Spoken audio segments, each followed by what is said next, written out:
তোমরা যারা SC, ST, OBC রয়েছ, তোমাদের যাদের যাদের 2011 সালের পরে কাস্ট সার্টিফিকেট হয়েছে, তো বন্ধুরা তোমাদের সেই কাস্ট সার্টিফিকেটগুলি রিভেরিফিকেশন করতে হবে। যদি তোমরা সেই কাস্ট সার্টিফিকেটগুলি রিভেরিফিকেশন না করো, তাহলে তোমাদের সেই কাস্ট সার্টিফিকেটগুলি বাতিল হয়ে যাবে। আজকে আমরা এই ভিডিওর মাধ্যমে জেনে নেব যে তোমরা সেই কাস্ট সার্টিফিকেটগুলি কিভাবে রিভেরিফিকেশন করবে এবং সেখানে রিভেরিফিকেশন করতে তোমাদের কোন কোন ডকুমেন্টসগুলি লাগছে।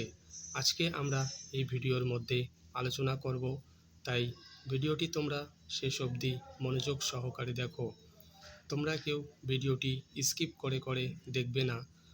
যদি তোমরা ভিডিওটি স্কিপ করে করে দেখো, তাহলে তোমরা জানতে পারবে না যে তোমাদের কিভাবে কাস্ট সার্টিফিকেটগুলি রিভেরিফিকেশন করতে হবে। তাই আমি তোমাদেরকে রিকোয়েস্ট করব যে তোমরা শুরুর থেকে শেষ অবধি ভিডিওটি মনোযোগ সহকারে দেখো। তো আজকের এই ভিডিওটিতে আমরা কি নিয়ে আলোচনা করতে চলেছি তা ভিডিওর শুরুতেই আমি তোমাদেরকে বলে দিয়েছি। আজকে আমরা এই ভিডিওর মধ্যে আলোচনা করব তোমাদের যে SC, ST, OBC caste certificate রয়েছে, সেগুলি তোমরা কিভাবে রিভেরিফিকেশন করবে এবং সেখানে তোমাদের কোন কোন ডকুমেন্টস লাগছে। অবশ্যই বন্ধুরা তোমরা তোমাদের কাস্ট সার্টিফিকেটগুলি রিভেরিফিকেশন করে নেবে। চলুন তাহলে আমরা দেখে নিই যে সেই কাস্ট সার্টিফিকেটগুলি রিভেরিফিকেশন করতে তোমাদের কোন কোন ডকুমেন্টসগুলি লাগছে। তোমরা যারা আবেদন করবে, তোমাদের caste certificate, Aadhaar card, voter photo, ration card এবং বার্থ সার্টিফিকেট। তোমাদের যাদের বার্থ সার্টিফিকেট নেই, তোমাদের মাধ্যমিকের অ্যাডমিট কার্ডটি দিলেও হবে।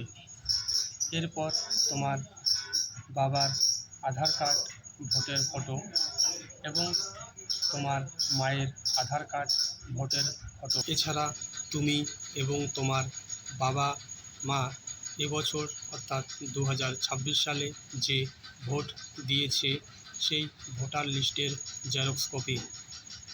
তোমার যদি 18 বছর বয়স না হয়ে থাকে, তাহলে তোমার বাবা এবং মায়ের সেই ভোটার লিস্টের জেরক্স দিলেও হয়ে যাবে। এরপর বন্ধুরা তোমাদের পরিবারের যাদের 2011 সালের পূর্বে কাস্ট সার্টিফিকেট রয়েছে, তার caste certificate, Aadhaar card, voter photo, ration card এর জেরক্স কপি তোমরা নেবে। তুমি যার কাস্ট সার্টিফিকেট দিচ্ছ, অর্থাৎ যার কাস্ট সার্টিফিকেট দিয়ে তুমি রিভেরিফিকেশন করতেছ, তার সাথে তোমার কি সম্পর্ক রয়েছে সেটি তোমাকে একটি ফ্যামিলি চার্টের মাধ্যমে বুঝিয়ে দিতে হবে।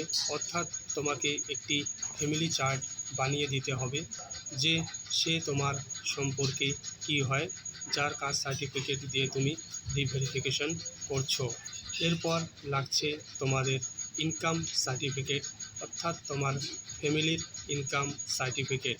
এরপর 2011 সালের আগেকার যাদের কোনো কাস্ট সার্টিফিকেট নেই, তারা প্রধান বা পঞ্চায়েতের কাছ থেকে একটি লিখিত নিয়ে নেবে। অবশ্যই বন্ধুরা আবেদনকারীর 2 কপি পাসপোর্ট সাইজ ছবি নিয়ে যাবে।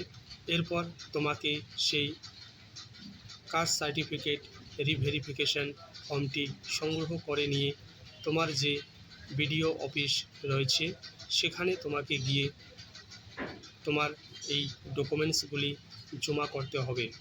অবশ্যই বন্ধুরা আমি তোমাদেরকে যে ডকুমেন্টসগুলির কথা বললাম, সেগুলির সবগুলিরই জেরক্স কপি তোমরা সেখানে জমা দেবে। যার যার ডকুমেন্টসে তার সিগনেচার তুমি করিয়ে নেবে। তারপর কিছুদিন পর তোমাকে তারা ডাকবে। তো এই ছিল বন্ধুরা আজকের এই ভিডিওটি। যদি ভিডিওটি তোমাদের ভালো লাগে, অবশ্যই ভিডিওটিকে তোমরা লাইক, কমেন্ট এবং শেয়ার করে দিও। তো আজকের ভিডিওতে আর বিশেষ কিছু আলোচনা করছি না। আজকের ভিডিওটি আমরা এখানেই সমাপ্ত করছি। Thank you.